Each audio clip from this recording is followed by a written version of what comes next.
Hello everyone, good morning. I hope की तुम्ही सगळे मस्त मजेत असाल.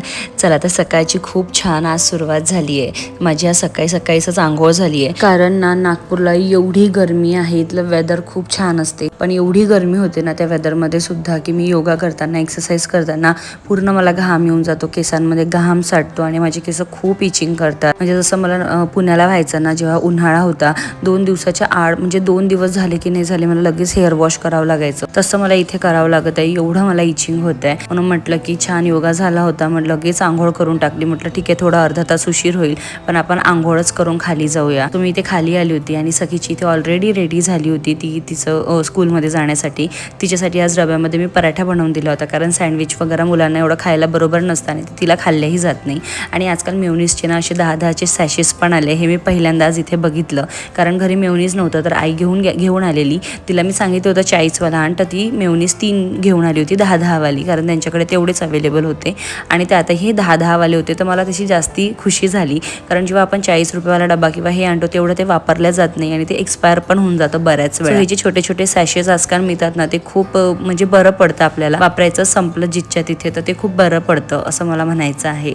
सो त्यानंतर आज ना आम्ही सँडविच खाणारे फक्त 3 जण होतो, मी, ताई आणि आई. आम्ही 3च खाणार होतो. बाबा सँडविच खात नाही, प्रीतमला खायचं नव्हतं कारण ते हेवी होतं असं तो बोललेला. अव्यूला मी सँडविचेस वगैरे फार कमी देते आणि सखीला पण आम्ही डबा ऑलरेडी दिला होता. तो बेसिकली सँडविच खाणारे आम्ही 3च होतो. मी सुद्धा खूप डाएटवर फोकस करते, पण इथे नागपूरला आल्यापासून ना माझं पूर्णपणे विस्कटलंय. म्हणजे मी ट्राय अजूनही करते की मी नाही खाऊ, बऱ्याच गोष्टी मी खात, पण कधी कधी असं होतं ना की आता ऑलरेडी 2दा ब्रेकफास्ट बनला आहे, तिसऱ्यांदा मी माझ्यासाठी वेगळं काय बनवू. आणि आल्या माझी खूप घाई असते की मला ब्रेकफास्ट बनवायचं, रेडी करायचं. अव्यूला भूक लागली असेल, मग बाकी सगळ्यांना पण ब्रेकफास्ट सर्व करावं लागतं. सो ती गोष्ट कुठेतरी बॅक ऑफ माइंड माझ्या चाललेली असते. तर मी ज्यूस पण आता 2-3 दिवस झाले मी ज्यूसही घेतला नाही आणि ती गोष्ट ना मला कुठेतरी फील होते. मी ट्राय करते की 4 वाजता घेऊ मी ज्यूस, पण मी खरंच सांगते, जेव्हा मी अव्यूला झोपवते आणि बाकी वेळी जी एडिटिंग करते किंवा थोडीशी झोप घेते, त्याच्यात माझे लिटरली 5-5:30 वाजून जातात आणि मग त्यानंतर बराच उशीर होऊन जातो. तो म्हणजे आमच्याकडे 8:30 वाजेपर्यंत जेवण वगैरे पण होऊन जातं 9 पर्यंत. तर आपल्याला कुठेतरी ती पण प्रिपरेशन सुरू करावं लागते. म्हणून माझं ना म्हणजे मनासारख्या गोष्टी खाणं पिणं सध्या थोडंसं फुल स्टॉप झालंय त्याला. पण हा, जसं जसं जमलं तसं मी नक्कीच ते घेणार आहे. मी स्किप करणार नाहीये, कारण मी त्या गोष्टीवर खूप फोकस करते की मला वेट लॉस करायचा आहे. नाही, मला फॅट लॉस करायचा आहे. हा, मला ती पण एक गोष्ट तुमच्याशी शेअर करायची होती. तुम्ही वेट लॉसच्या मागे लागू नका, तुम्ही फॅट लॉसच्या मागे लागा. म्हणजे तुम्ही स्ट्रेचिंग वगैरे कराल तर त्याने तुम्हाला ना बराच फरक दिसेल. तुमचा जो फॅट आहे तो हळूहळू कमी होत जाईल आणि ते मेन फायदेशीर असते. वेट लॉस म्हणजे तुम्ही एक्सरसाइज करा आणि कुठला फॅट कमी होईल ते आपल्याला कळत नाही. सो बेसिकली आम्हाला जे सांगितलं जातं ना, त्यामध्ये असं बोलल्या जाते की तुम्ही फॅट लॉस आणि स्ट्रेचिंगवर जास्ती फोकस करा, म्हणजे ती जी फॅट आहे ना ते तुमचं वितळायला मदत होईल. आता यात तेवढं मला नॉलेज नाही आहे, पण तरीसुद्धा मला एवढं नक्कीच कळत आहे की वेट लॉस म्हणण्यापेक्षा फॅट लॉस मला करायचं आहे हे बोलणं जास्ती महत्त्वाचं मला वाटतं आहे आता. चला असो, भरपूर अशा हेल्दी गोष्टी खाण्याचा पूर्णपणे प्रयत्न करते आहे, पण जेव्हा आपण आपला कम्फर्ट झोन सोडून दुसरीकडे येतो तेव्हा कुठेतरी आपल्याला कॉम्प्रोमाइज करावंच लागतं. हे तर तुम्हीही नक्कीच रिलेट कराल. चला, तर आता मी इथे मेथीची भाजी तोडायला बसली आहे, मी, ताई आणि आई. आम्ही तिघी आज सोबत यासाठी बसलो होतो कारण आताच दुपारच्या जेवणाला आम्हाला मेथीची भाजी बनवून घ्यायची होती. तर आमच्याकडे ना मेथीची भाजी 2 टाईपनी बनल्या जाते, म्हणजे एकाच वेळेस 2 टाईपनी बनवल्या जाते. त्याचं रिझन असं आहे की बाबांना जी आहे ती सुकी भाजी लागते आणि त्यांना फक्त मेथीची भाजी मिरची बरोबरच लागते आणि लसणाबरोबरची फोडणी, एवढंच. आणि आम्ही जे बाकी सगळे आहे ते आलू, वांगे आणि आई गोळे वगैरे घालते त्यामध्ये, आपले जे पिठाचे गोळे असतात ना ते. सो तशी भाजी एक टाईपची बनवल्या जाते आणि दुसरी गोष्ट म्हणजे पूर्ण सुकी बनवल्या जाते. ती जी सुकी भाजी असते ना ती पण मला खूप आवडते आणि जी आलू वांग्याची भाजी असते ती पण मला आवडते. सो मला कोणतीही भेटली तरी I am happy with it. So basically काय असते, जी सुकी भाजी असते ना त्यामध्ये आधी डायरेक्ट मेथीची भाजी त्या पातेल्यात घालते आणि त्याला जे पाणी सुटतं ना ती पिळून टाकते आणि त्यानंतर त्याला लसण आणि मिरचीची फोडणी देते. बस, ती सुकी भाजी झाली मीठ आणि हळद घालून.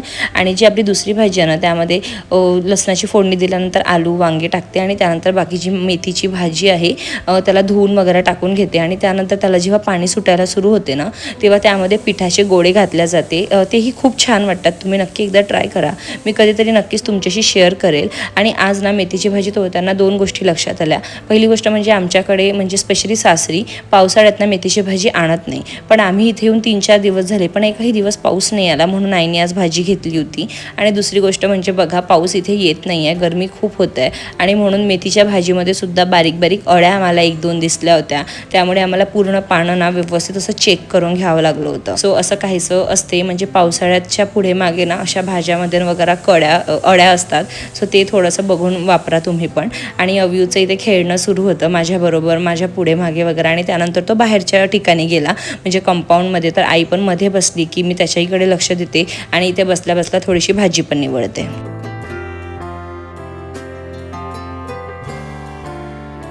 Hello everyone. चला तर आता आमचं खालची जी कामं आहेत ती सगळी आवरली आहे. अव्यू पण छान असं खेळत होता. आता ना काल थोडीशी अव्यूला सर्दी झाली. आम्ही कृषिकाच्या बर्थडेला गेलेलो आणि येताना थोडा पाऊस लागला, ॲक्च्युली जाताना पण लागलेला आणि तो थोडा भिजला होता कारण काल तो पुढे बसलेला. सो असं थोडी सर्दी त्याला झाली आणि त्याची थोडी चिडचिड होते. त्यामुळे मी त्याला वर घेऊन आली आहे की त्याला लवकर झोपावते. पण बघा तो कशा मस्तीच्या मूडमध्ये आहे. अख्खं घर त्याने पसारा केलं आहे.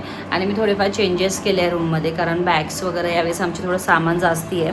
सो आय फील की सगळ्या गोष्टी व्यवस्थित मॅनेज असाव्या आपल्या रूममध्ये. सो त्यासाठी म्हणून सकाळपासून ती धावपळ चालली आहे. बाकी मग कपडे भरपूर धुवायचे होते, घरची थोडीफार कामं असतात. स्वयंपाक वगैरे मी एवढं काही करत नाही, फक्त चपात्या बनवते. त्यातही मला आज चपात्या करता 2 ते 3दा ते सोडावं लागलं जस्ट बिकॉज ऑफ हिम. कारण याची खूप चिडचिड होते. तो कंटिन्यू ना असं इचिंग करतो आहे स्वतःच्या नोजला. आणि आपण खूप दिवसानंतर असं बोलतो आहे, म्हणजे मी तुमच्याशी असं बोलते, मला खूप छान वाटतं आहे. ॲक्च्युली झालं असं की आम्ही पुण्यावरून नागपूरला आलो आणि आल्या त्या दिवशी पूर्ण दिवस आमचा बिझी गेला. कारण आम्ही जसं की तुम्ही बघितलं असेल याच्या माझ्या 1-2 व्हिडिओज आधी की आम्ही गणपतीच्या दर्शनाला गेलो. मग इव्हिनिंगला एक एंगेजमेंट होती, तिथे गेलेलो. माझ्या आत्या बहिणीची एंगेजमेंट होती, त्याच्यासाठी पण खरं तर आम्ही आलो होतो. ते होतं. मग त्यानंतर दुसरा दिवस म्हणजे सोमवारमध्ये श्रावण सोमवार, नागपंचमी, त्याचं पण थोडंफार शूट करता आलं मला. त्यानंतर मग कालचा दिवस होता मंगळवार. मला वाटते कालचा दिवस मंगळवार. काल आम्ही कृषिकाच्या बर्थडेला गेलेलो होतो. कालचाही दिवस थोडासा माझा बिझी गेला आणि आज आहे बुधवार. आज मी म्हटलं निवांत राहू सगळ्या गोष्टींसाठी. आणि झालं असं की माझे केस एवढे इच करते केस, म्हणजे स्कल्प माझं, की मला कळतच नाही काय होतं आहे. आणि माझं जे शॅम्पू आहे ते पूर्णपणे संपलं आहे. मी गेली होती सॅलॉनमध्ये, मी काही दिवसांआधी बघितलं असेल. काय लागलं? हो, काही नाही होत. हां, काय नाही, एक मिनिट. सो असं काहीसं झालं. त्यानंतर कालचा दिवसही कृषिकाच्या बर्थडेमध्ये गेला. म्हणजे सकाळ व्यवस्थित झालेली, पण एंड ऑफ द डेपर्यंत पाऊस सुरू झालेला. मला जायचं पण होतं. तिने बर्थडे केक कट केला नव्हता आणि तिचं होतं की ये घरी, तर मग तिथे जाऊन आलो काकूकडे. आणि आज बुधवार आहे म्हटलं निवांत राहू. पण आता अव्यूची तब्येत खराब झाली आणि होत असं आहे ना की माझे व्हिडिओ शूट होत नाही. आणि ॲट द सेम टाईम आपण जेव्हा न्यू यूट्यूबर असतो किंवा आता आपल्याला दिसतं आहे की आपलं चॅनल छान ग्रो होत आहे, लोक आपल्याला बघत आहे, आपल्याला ना एक मोटिवेशन येतं. सो आपल्याला मोटिवेशन येतं की नाही आपल्याला छान छान व्हिडिओज करायचे आहे. आणि याच्यासारखे बाळ असलं ना ते काहीच करू देत नाही मला. फेकून दे. हेप करतो जसं त्याला काहीच कळत नाही. बरं झालं फेकलं, तुलाही फेकते मी उचलून.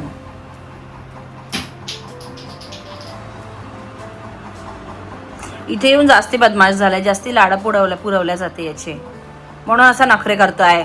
चल झोप लावू तुझ्यासाठी वर येऊन बसले, मला भूक लागली आहे. 2 वाजत आहे. झोप लवकर झोप. सो मला ना थोडंसं असं होत आहे की माझे व्हिडिओज व्यवस्थित शूट होत नाही आहे. आणि खरं तर मला ना एडिटिंगला वेळ मिळत नाही आहे. मॉर्निंगला 6ला उठते, त्याच्यानंतर मी 7ची क्लास अटेंड करते.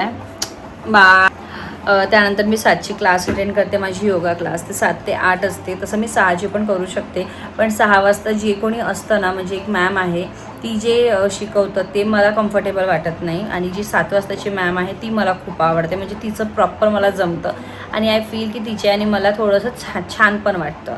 सो मी 7 वाजताची बॅच जॉईन करते, 7 ते 8. आज असं झालं की काल अव्यूमुळे माझी झोपच व्यवस्थित झाली नाही. आणि आज ना मी 7ला जॉईन केलं आणि मी 7:45च्या पण 5 मिनटं आधीच लिव्ह केलं, कारण माझ्याने होत नव्हतं. माझी बॉडी एवढी सपोर्ट करत नव्हती. आणि मला असं वाटते जेवढी तुमची बॉडी पुश करू शकते ना तेवढंच करा. अति नको करा, म्हणजे तुम्हाला अति त्रास होईल त्या गोष्टीचा, तसं काहीच करू नका. योगा किंवा तुम्ही एक्सरसाइजही करत असेल तरीसुद्धा. सो तेव्हा माझ्या बॉडीने गिवअप केलं, म्हणजे आमचे सगळे आसन झाले होते. आता सूर्यनमस्कार सुरू करायचा होता, नाही बॉडी सपोर्ट करत होते, मी सोडून दिलं, म्हटलं जाऊ दे. त्याच्यानंतर मी 2-3 मिनी ब्लॉग्स वगैरे एडिट केले आणि त्यानंतर मी माझा मोठा व्हिडिओ एडिट करायला बसली, जो की आज जाणार होता बुधवारच्या दिवशी, पण तो एडिट करणं शक्यच नाही झाला, कारण जेवढा मी क्लास करते आणि त्याच्यानंतर जे 2 व्हिडिओज बनवले त्याच्यात माझा पूर्ण डेटा संपून गेला. इथे वायफाय नाही आहे. आधी होता इथे वायफाय, जेव्हा आम्ही वर्क फ्रॉम होम इथनं करायचो तेव्हा होता, पण त्याच्यानंतर आम्ही शिफ्ट झालो तर गरजच पडत नव्हती, तर आम्ही काढून टाकलं होतं, म्हणजे बंद करून घेतलं होतं. आता मी प्रीतमला खूपदा म्हणते आहे की तू ट्राय कर, परत लावून घे, कारण माझे बरेच कामं त्याच्याने थांबत आहे. पण होतच आहे की आम्हाला इथे 15 दिवस जास्तीत जास्त 15 ते 20 दिवसच राहायचं आहे.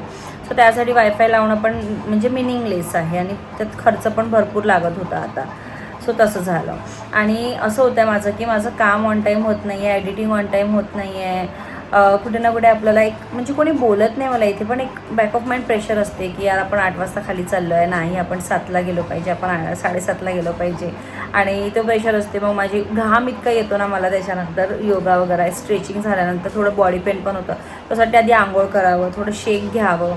पण डोक्यात असं असतं की नाही आधी खाली जायचं. म्हणजे मी जेव्हा खाली जाते तेव्हा असं मला वाटते की त्यांना असं वाटतं की आत्ता झोपून उठली, पण मी सांगितलं त्यांना की आता मी योगा क्लास जॉईन केला आणि मला ते सगळं करून खाली यावं लागतं म्हणून. पण बॅक ऑफ माइंड असतं माझ्या. सो असं काहीसं चाललं आहे. सो आय नो की तुम्हाला ऑन टाईम व्हिडिओज माझे नाही पोहोचत आहे, आय नो दॅट, कारण बरेच लोक आहे जे माझ्याशी नवीन जुळत आहे, ते मला छान छान कमेंट्स करत आहे, माझे व्हिडिओज बघत आहे, आणि आय एम सो ग्लॅड की तुम्ही इतकं छान रिस्पॉन्स मला देत आहे. आणि मी पूर्ण ट्राय करेल की तुम्हाला रोज माझा व्हिडिओ आला पाहिजे, पूर्ण 100% मी द्यायचा प्रयत्न करत आहे. माझं असं होते ना, ऑनेस्टली सांगते, मी 11-11:30ला झोपली तरच माझी सकाळी प्रॉपर झोप होऊन मी उठून योगा छान करू शकते. जर मी 1-1:30 वाजेपर्यंत करते आहे एडिटिंग, आणि त्याच्यानंतर मग मी झोपत आहे, तर तुम्हीच विचार असं माझं जे आहे झोप पूर्ण करेल, कारण झोप पूर्ण खूप गरजेची आहे. आणि अव्यूला थोडी सर्दी झाली आहे, त्याच्यामुळे त्याची चिडचिड होत आहे आणि त्याचे होठं फाटत आहे. मला नाही माहिती कशामुळे, मी करते कशामुळे. आणि इथल्या पाण्याचा ना मला थोडंसं रॅश होत आहे, बाकी असं थोडंसं चिडचिड होत आहे. पण ठीक आहे, आता थोडंसं यूज व्हायला वेळ लागेल अजून. आता तर फक्त काहीच दिवस झाले, अजून राहायचं इथे. आणि आज ना मी पिलेग्रमचं एक शॅम्पू वापरलं. माझा शॅम्पू संपला यार, उद्या येईल ते. मी ऑनलाईन मागवलं आहे, थोडं महाग आहे ते शॅम्पू, 1400ला पडतं शॅम्पू ते. सो थोडं महाग आहे. नॅनोप्लास्टिया नंतरचं QODचं शॅम्पू मी वापरत होती, पण माझे केस बऱ्यापैकी आता म्हणजे मोठे झाले, तर छान वाटतं मला, असं झालं आहे. आणि मी सांगत होते की QODच्या रिप्लेसमेंटला मी पिलेग्रमचं सुरू केलं आहे, पण ते सल्फेट फ्री नाही आहे. माझा उद्या परवा शॅम्पू येऊन अव्यूची फार चिडचिड होत होती. एकतर त्याचे लिप्स थोडे फाटले होते, सोबतच त्याच्या सर्दीमुळे तो बुच काढला होता, त्याला चिडचिड होत होती, श्वास घ्यायला त्रास होत होता. म्हणून मी हवं तेवढं वेळ त्याला देत होती. हॉस्पिटलमध्ये जायचं प्लॅन केलं, पण ते काही पॉसिबल नाही झालं. आधी डॉक्टर कालही अवेलेबल नव्हता, आजही अवेलेबल नव्हता, सो आमचं नाही जमलं. पण त्याला मी औषध देत आहे आणि लिटरली 10% कमी झालं आहे, 20% कमी झालं आहे असं दिसून येत होतं. तो छान खेळत होता, त्याला ताप वगैरे काहीच नव्हता. बट जेव्हा तो बसायचा किंवा असं त्याची थोडी चिडचिड होत होती, ॲज कम्पेअर्ड टू नॉर्मल तो थोडा चिडचिड करत होता. आणि बघा, इव्हिनिंगच्या वेळेस प्रीतमला भूक लागली होती, म्हणून आईने इथे ओव्हनमध्ये त्याला पापड वगैरे भाजून दिले होते. अव्यूला पण मी लाही फुटाणे खायला दिलं होतं. आणि आता मी रात्रीच्या जेवणाची तयारी करायला घेत होती. चला तर आजच्या दिवसासाठी एवढाच व्हिडिओ असू देऊया. पुढे माझ्याकडनं काही शूट नाही झालं, बिकॉज मला अव्यूकडे कंटिन्यू लक्ष देत राहायचं होतं आणि सोबतच स्वयंपाकाचीही तयारी करायची होती. चला आपण भेटूया नेक्स्ट व्हिडिओमध्ये लवकरच. तेव्हापर्यंत बाय अँड टेक केअर.